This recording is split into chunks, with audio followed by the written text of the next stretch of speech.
So, kung nangangarap ka na sumakay ng eroplano tapos nasa bintana ka o malapit ka sa bintana at hindi ka makakuha ng magandang seats, no? Itong video na to magpapabago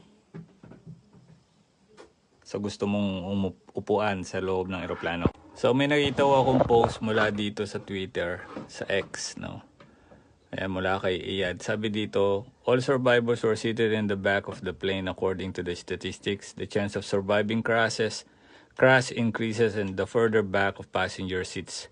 First class and business class are worth nothing these days.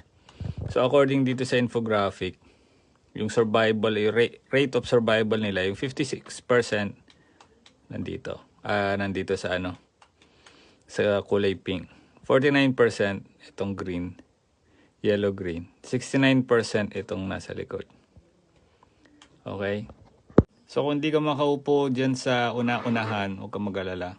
Isipin mo yung survival rate pag sumasakay kayo ng eroplano. But I'm not sure kung tama itong infographic statistics na pinakita dito. No?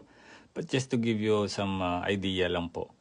At magtanong-tanong rin po kayo sa mga kilala ninyo sa eroplano, nagtatrabaho sa airport, sa eroplano, kung totoo ba to.